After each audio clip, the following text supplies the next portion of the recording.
Assalamualaikum warahmatullahi wabarakatuh. Hari ini kita akan belajar bidang sirah bahagian wanita suri teladan umat.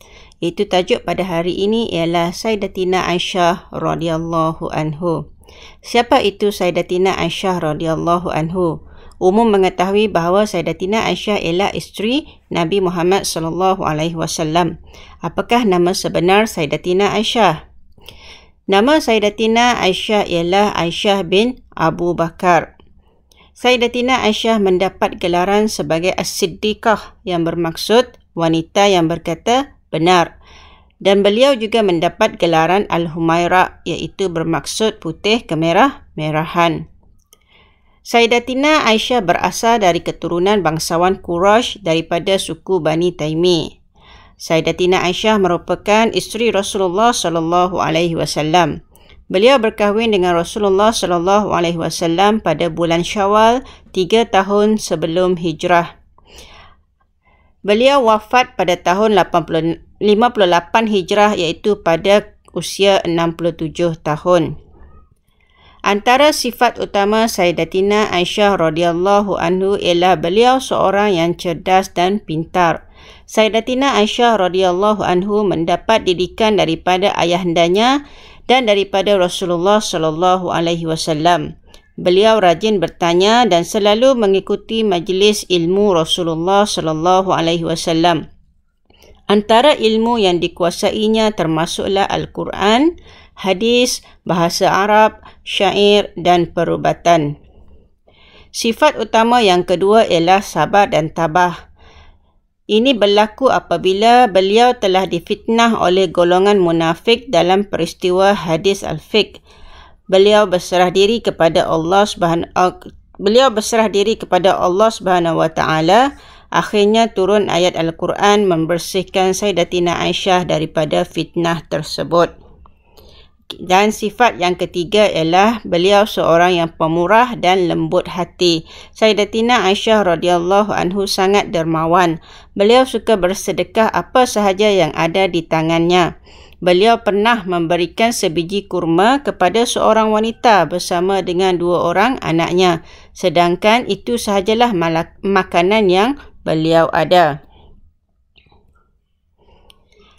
Okey, kita nak tengok Allah membersihkan Sayyidatina Aisyah daripada fitnah.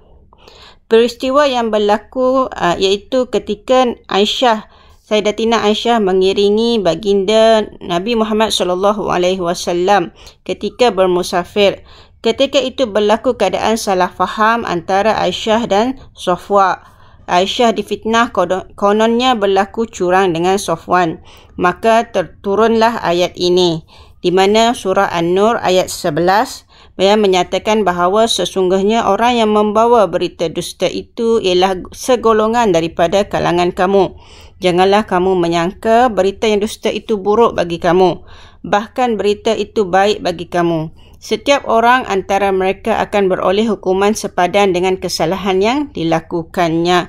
Okay, surah An-Nur ini turun lebih kurang sebulan selepas peristiwa fitnah tersebut, di mana surah An-Nur ini telah membersihkan Sayyidatina Aisyah daripada fitnah yang dilemparkan kepadanya ketika itu. Okay, kita nak tengok sumbangan Sayyidatina Aisyah radhiyallahu anhu. Sumbangan terbesar yang paling besar yang beliau lakukan ialah beliau telah meriwayatkan tidak kurang daripada 2210 hadis Rasulullah sallallahu alaihi wasallam dalam pelbagai bidang.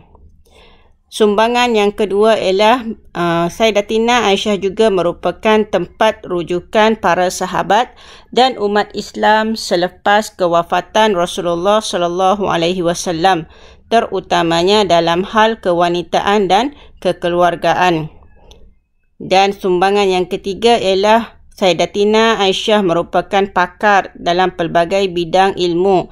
Antaranya termasuklah ilmu Al-Quran, hadis, fiqh, terutamanya fiqh kewanitaan, bahasa Arab dan syair. Okey, iktibar yang kita boleh ambil daripada peristiwa Sayyidatina Aisyah radhiyallahu anhu daripada sumbangan yang telah beliau lakukan. iaitu yang pertama, kita hendaklah belajar bersungguh-sungguh sehingga menjadi pakar dalam bidang yang dipelajari. Seperti mana Sayyidatina Aisyah menjadi pakar rujuk dalam bidang yang dia mahir, kita juga boleh menjadi pakar dalam bidang yang kita pelajari. Yang kedua, kita hendaklah sentiasa sabar dan berdoa serta berserah diri kepada Allah Subhanahu Wa Taala.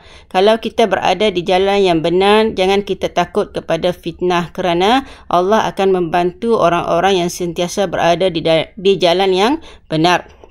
Dan yang ketiga adalah kita hendaklah sentiasa bersedekah dan suka membantu. Walaupun kita tidak dapat membantu dengan banyak, tetapi kalau kita dapat bersedekah walaupun sedikit, itu adalah lebih baik.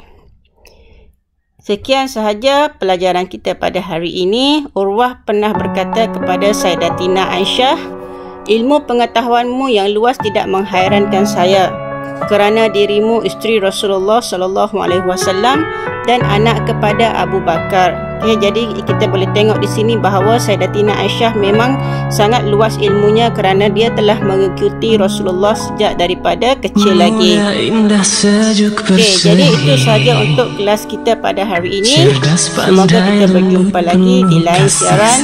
Assalamualaikum warahmatullahi wabarakatuh.